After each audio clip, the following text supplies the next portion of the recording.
দাদার বিয়ের ভিডিওটা আমি অনেক দেরিতে আপলোড করছি জানি, তার একটা কারণ আছে, সেটা কোনো দিন সময় পেলে না হয়তো নেক্সট ভিডিওতেই তোমাদের জানাবো বা কেন লেটে আপলোড করলাম। যাই হোক, দাদা বিয়েতে বসে গেছিলো আর আমি বিয়ের ভিডিওটা লাস্ট অবধি আপলোড করলাম একটাই কারণ আমি বলেছিলাম বিয়েটা হচ্ছে রামপুরহাটে, আর ওই দিকে বিয়ের আলাদা কিছু রিচুয়ালস থাকে, মানে এক্সট্রা না, মানে এটা ওদের ওখানকার হয়তো নিয়ম।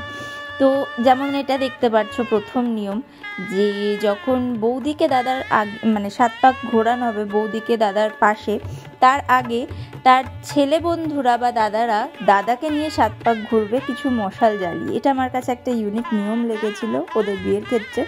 আরও কিছু নিয়ম যারা দেখছো তারা দেখতে পারবে।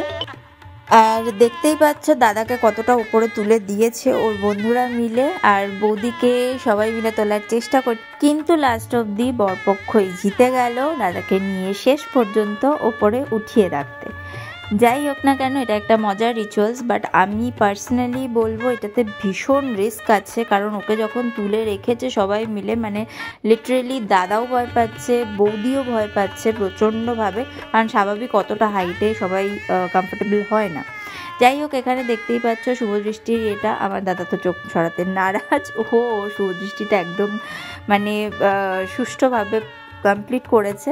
যাই হোক, এখানে একটা নতুন নিয়ম দেখতে পাবে, এটা জানি না নতুন নিয়ম কিনা, বাট আমার কাছে এটা ইউনিক, কারণ আমরা নর্মালি দেখে থাকি রজনীগন্ধা দিয়ে মালা বদল হয়, বাট ওদের ক্ষেত্রে নিয়ম ছিল আকন্দ ফুলের মালা দিয়ে প্রথম মালা বদলটা হবে। এটা কাদের কাদের নিয়মে আছে সেটা কিন্তু অবশ্যই আমাকে কমেন্ট বক্সে জানিও। আর এটাও দেখতে পাচ্ছ, এটাও একটা নতুন নিয়ম, আমি আমাদের এখানে কলকাতার ক্ষেত্রে আমি এই নিয়ম দেখিনি, এইভাবে বিয়ের নিয়ম। যাই হোক, লাস্ট পর্যায়ে আমরা পৌঁছে গেছিলাম, কারণ মাঝখানে আমি খেতে চলে গেছিলাম, প্রচণ্ড খিদে পেয়েছিল, তো এই সিনটা আমি মিস করব না, তাই চলে এসেছিলাম টাইম টু টাইম। কারণ এই মুহূর্তটার জন্য যাদের বিয়ে হচ্ছে তারা তো মানে অপেক্ষা করে এই মুহূর্তটার জন্যই, আমার যেন মনে হয়, প্লাস যারা দেখে তারাও যেন এই মুহূর্তটার জন্যই অপেক্ষা করে। তাহলে এবার তোমরাও দেখে নাও, চলো।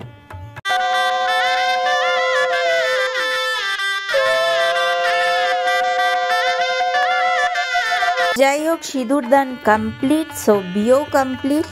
এবার অনেকটা রাত হয়ে গেছিলো, কারণ একদম রাতের লগ্নে বিয়ে ছিল, মানে রাত 10:30টার সময়, রাত 1:30 বাজে বিয়ে জাস্ট কমপ্লিট হলো। মানে আমি সিঁদুরদানের জন্য অবধি অপেক্ষা করছিলাম, আমরা প্রচণ্ড টায়ার্ড, কারণ সেই ভোর 6:30টায় উঠেছি, কালকে রাতে হয়তো ঘুমিয়েছি, আর ওরা তো তারও আগে থেকে জাগা।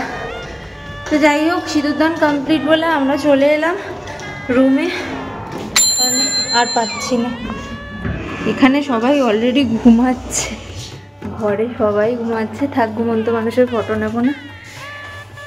চলো, আজকে মতন ভিডিওটা এন্ড, টাটা।